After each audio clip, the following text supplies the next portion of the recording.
शहाद्या गणेश मंडळांची बैठक संपन्न. नियमांचे काटेकोर पालन करून गणेशोत्सव साजरा करण्याचे आवाहन. आगामी गणेशोत्सवाच्या पार्श्वभूमीवर शहादा येथे गणेश मंडळांच्या पदाधिकाऱ्यांची बैठक उत्साहपूर्ण वातावरणात संपन्न झाली. गणेशोत्सव शांततेत, शिस्तीत आणि सामाजिक सलोखा कायम ठेवून साजरा करण्याबाबत बैठकीत मार्गदर्शन करण्यात आले. यावेळी पोलीस अधीक्षक अश्विनी सानप यांनी गणेश मंडळांनी प्रशासनाने घालून दिलेल्या नियमांचे काटेकोरपणे पालन करावे, ध्वनिक्षेपकाचा मर्यादित वापर करावा, तसेच उत्सवादरम्यान कायदा व सुव्यवस्था अबाधित ठेवण्यासाठी पोलीस प्रशासनाला सहकार्य करावे, असे आवाहन केले. गणेशोत्सव हा भक्ती, संस्कृती आणि सामाजिक एकतेचा उत्सव असून सर्व मंडळांनी जबाबदारीने उत्सव साजरा करावा.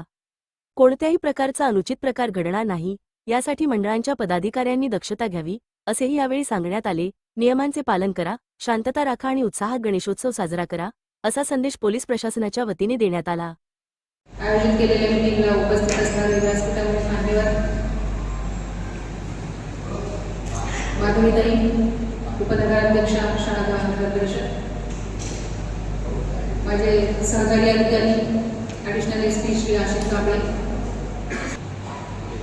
शहादाचे उपविभागीय पोलीस अधिकारी, शहादाचे CO उपस्थित, MSCBचे प्रतिनिधी आणि समोर उपस्थित नको ते करण्याचे असले काय करायचे पदाधिकारी मान्यवर आणि उपस्थित पत्रकार बंधू.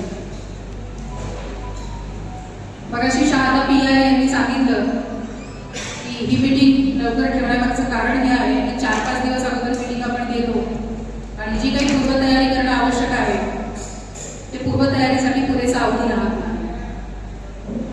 म्हणून यावर्षी आपण कालच नंदुरबार शहरची मीटिंग झाली गणपती मंडळ पदाधिकाऱ्यांची आणि आज आपली शहाद्याची मीटिंग आहे. दरवर्षी आपण गणपती उत्सव साजरा करतो. काल नंदुरबार शहरामध्ये जेव्हा मीटिंग घेतली तेव्हा मला सांगितलं गेलं की सार्वजनिक गणपती उत्सव सुरू करण्याच्या अगोदरपासून नंदुरबारमध्ये गणपती उत्सव साजरा केला जातो. म्हणजे आपली ही परंपरा आहे ही खूप पूर्वीपासून आहे. गणपती उत्सव हा